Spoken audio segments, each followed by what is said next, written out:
Hello दोस्तों, आप सब कैसे हो। आज क्लास 11th का सोशियोलॉजी का सेकेंड बुक का चैप्टर नंबर 1 जिसका नाम है समाज में सामाजिक संरचना, स्त्रीकरण और सामाजिक प्रक्रिया के जितने सारे इंपॉर्टेंट क्वेश्चन बनेंगे, सारे इंपॉर्टेंट क्वेश्चन को इस वीडियो में डिस्कस करेंगे। वीडियो को अंत तक बने रहे। पहला इंपॉर्टेंट जो क्वेश्चन बच्चों, समाज का क्या अर्थ है, इसे समझना बच्चों।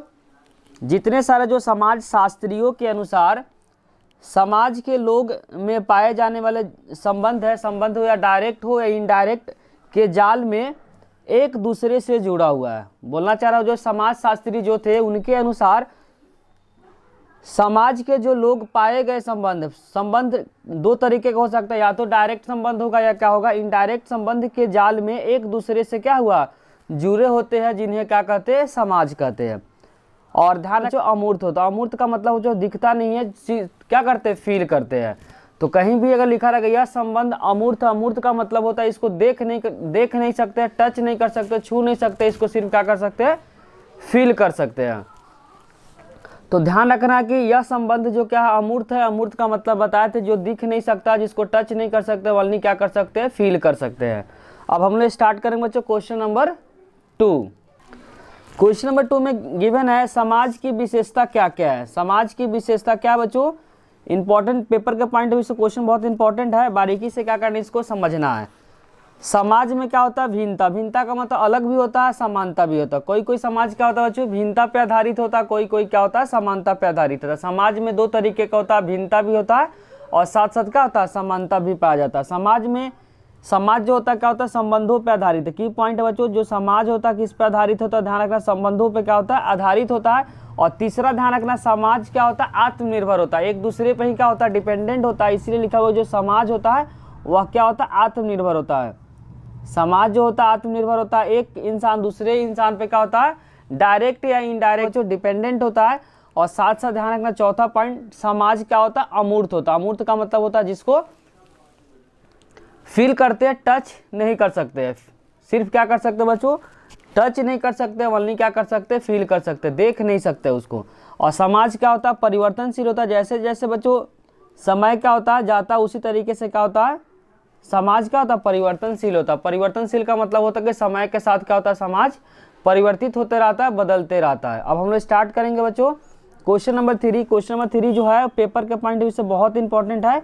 इसको बारीकी से क्या करना है, सुनना और लिखना भी है। मनुष्य के समाज और पशुओं के समाज में अंतर को लिखना है, कि मनुष्य का जो समाज है, जो पशुओं का जो समाज है, उसके अंतर को क्या करना है, बताना। तो पहले हम लोग पढ़ेंगे बच्चों मनुष्य के बारे में, उसके बाद पढ़ेंगे हम लोग पशुओं के बारे में। तो मनुष्य के बारे में पहले पढ़ते हैं कि जो इंसान होता है, इंसान में क्या क्या खासियत होता है।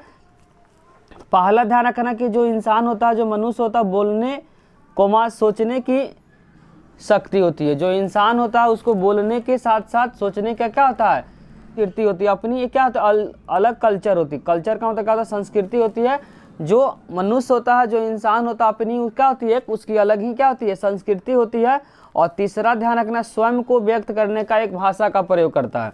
जो भी उसको बात बोलना है, दूसरे वाले को समझाने के लिए क्या कर सकता है, भाषा का प्रयोग कर सकता है। इंटरनल जो भी उसका फीलिंग हो, फीलिंग को क्या कर सकता है, दूसरे से शेयर कर सकता है। जबकि जो मनुष्य है, मनुष्य तो शेयर कर सकता है, लेकिन जो जानवर है, वो पशु है, वह क्या कर सकता है, अपने फीलिंग को दूसरे से शेयर नहीं कर सकता है। चौथा जो पॉइंट है बच्चों, भविष्य की चिंता और उसकी योजना क्या करता है, बनाता है। जो इंसान होता है, भविष्य में आने वाले जो भी चिंता है, जो समस्या है, उसको क्या करता है, सोचता है और उसे सुलझने का क्या करता है, उपाय को ढूंढता है। वहीं लिखना चाह रहा है, भविष्य को चिंता, भविष्य में आने वाले क्या क्या समस्या हो सकता है, सोचने की क्या होती है, क्षमता होती है, टेंडेंसी होती है, और उसका योजना बनाता है किस तरीके से इस समस्या का क्या होगा, समाधान होगा। अब हम लोग 4 पॉइंट जिस तरीके से मनुष्य के समाज के बारे में पढ़े, अब हम लोग पढ़ेंगे 4 पॉइंट किसके बारे में बच्चों, तो ध्यान रखना, पशुओं के समाज के बारे में क्या करेंगे, पढ़ेंगे।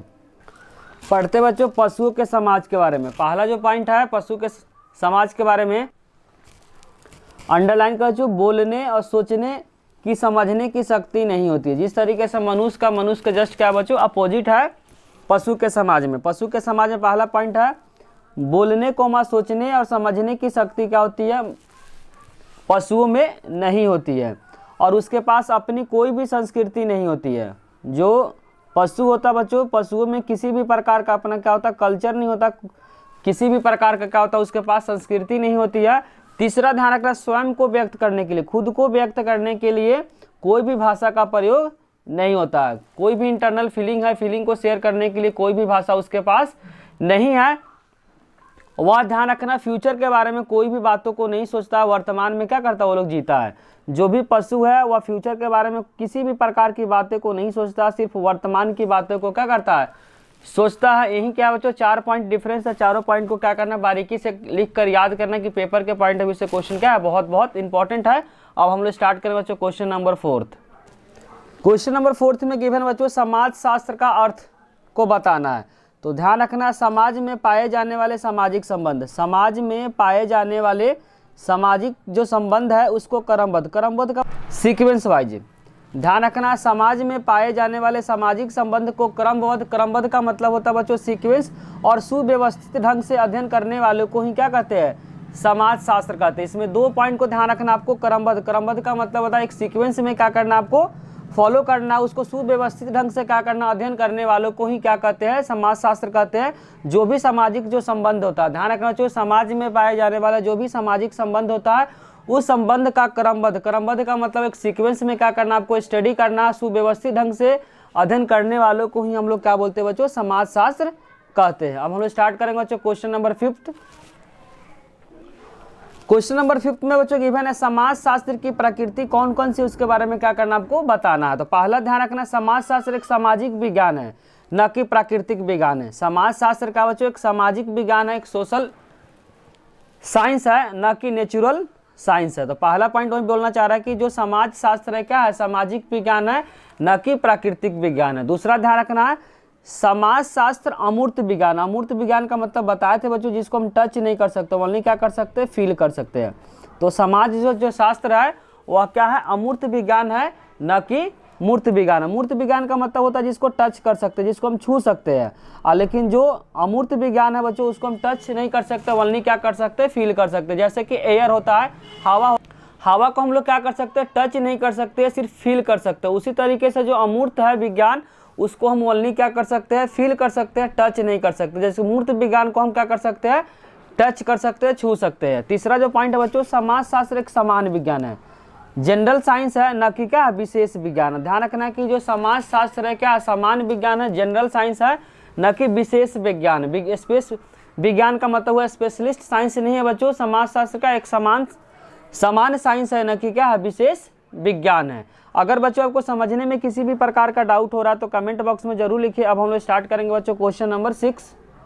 क्वेश्चन नंबर 6 में बच्चों गिवन है समाज शास्त्र की उत्पत्ति के बारे में क्या करना बताना कि समाज शास्त्र का उत्पत्ति किस तरीके से हुआ है। तो ध्यान रखना, समाज शास्त्र का जन्म 19वीं सदी में हुआ था। एक नंबर में आ सकता है समाज शास्त्र का जन्म कब हुआ था, तो 19वीं शताब्दी में क्या हुआ, समाज शास्त्र का जन्म हुआ। एमसीक्यू के फॉर्म में क्वेश्चन आ सकता है कि समाज शास्त्र का जन्म कौन सी शताब्दी में हुआ। तो समाज शास्त्र का जो उत्पत्ति हुआ, जो जन्म हुआ, कौन सी शताब्दी में हुआ। एक नंबर एमसीक्यू के लिए बहुत इंपॉर्टेंट है, तो 19वीं शताब्दी क्या होगा, इसका करेक्ट आंसर हो जाएगा। दूसरा पॉइंट जो इसमें ध्यान रखना बच्चों, दूसरा जो इंपॉर्टेंट पॉइंट है बच्चों, 19वीं शताब्दी के बारे में फ्रांस के एक विचारक थे। 19वीं शताब्दी के बारे में फ्रांस के एक विचारक थे जिनका नाम था बच्चों अगस्ट काम्टे। ध्यान रखना कौन नाम था बच्चों, अगस्ट काम्टे ने समाज शास्त्र का नाम सामाजिक भौतिकी रखा था। ध्यान रखना बच्चों, स्टार्टिंग में जो फ्रांस के जो विचारक थे जिनका नाम था अगस्त काम्टे, जो समाज शास्त्र का नाम क्या रखे थे, सामाजिक भौतिकी रखा था। तो सामाजिक भौतिकी जो नाम है बच्चों समाज शास्त्र का पुराना नाम है। तो एमसीक्यू के फॉर्म में भी क्वेश्चन बन सकता है कि समाज शास्त्र का पुराना नाम क्या है, तो इसका आंसर हो जाएगा सामाजिक भौतिकी था। और 1838 में, डेट को बहुत ध्यान से आपको याद करना कि 1838 ईस्वी में जो सामाजिक भौतिकी के स्थान पे बदलकर क्या रखा गया, समाज शास्त्र रखा गया। तो 1838 से पहले समाज शास्त्र का जो नाम था वह क्या था, सामाजिक भौतिकी था। लेकिन 1838 ईस्वी में अगस्त काम्टे ने सामाजिक भौतिकी के नाम बदलकर समाज शास्त्र रखा। कब रखा था, तो ध्यान रखना 1838 ईस्वी में रखा था। कहाँ के थे, तो फ्रांस के विचारक थे, उनका नाम क्या था, अगस्त काम्टे थे। आगे पॉइंट बच्चों लिखा हुआ है, इस कारण से अगस्त काम्टे को समाज शास्त्र का जनक कहा जाता था। एमसीक्यू के फॉर्म में भी क्वेश्चन आ सकता है कि समाज शास्त्र का जनक किन्हें कहा जाता है, तो इसका आंसर हो जाएगा अगस्त काम्टे को समाज शास्त्र का जनक कहा जाता है। आगे लिखा है समाज शास्त्र के एक विषय के रूप में विकसित करने के लिए जो दुर्खिम स्पेसर तथा मैकेस वेबर याद करना शॉर्ट में, मैकेस वेबर ने आदि विद्वानों के विचार को काफ़ी क्या भूमिका रही है। मतलब समाज शास्त्र को एक विषय के रूप में विकसित करने के लिए वेबर आदि जो विद्वान थे इनकी विचार की काफ़ी भूमिका रही है। किसके लिए बच्चों? एक समाज शास्त्र एक विषय को विकसित करने में किसका भूमिका सबसे अधिक रहा है? तो ध्यान रखना, दुर्खिम स्पेसर तथा मैक्स वेबर आदि जो विचारक थे उनकी भूमिका क्या रही थी? अधिक रही थी। आगे जो लिखा बच्चों पेपर के पॉइंट ऑफ व्यू से बहुत इंपॉर्टेंट पॉइंट है। पॉइंट को बारीकी से क्या करना आपको समझना। लिखा भारत में समाज शास्त्र विभाग 1919 में मुंबई के विश्वविद्यालय में शुरू हुआ। समाज शास्त्र जो विभाग है सबसे पहले कहाँ शुरू हुआ था? 1919 में। और कहाँ पे हुआ था? मुंबई के विश्वविद्यालय में शुरू हुआ। और यह औपचारिक तरीके से क्या हुआ? लागू हुआ। औपचारिक तरीके का मतलब हुआ बच्चों जो स्कूल और कॉलेज में क्या होता है? लागू होता है। स्कूल कॉलेज में क्या गया? स्टार्ट हो गया। तो ध्यान रखना, भारत में समाज शास्त्र विभाग 1919 में मुंबई विश्वविद्यालय में शुरू हुआ। यह औपचारिक तरीके से क्या हुआ? लागू हुआ। अब हम लोग स्टार्ट करेंगे क्वेश्चन नंबर 7। क्वेश्चन नंबर 7 तो बच्चों गिवन है, भारत में समाज शास्त्र के अध्ययन की आवश्यकता क्यों हुई थी? तो इसका आंसर ध्यान रखना कि भारत की जो जनसंख्या क्या है? बहुत ज़्यादा है।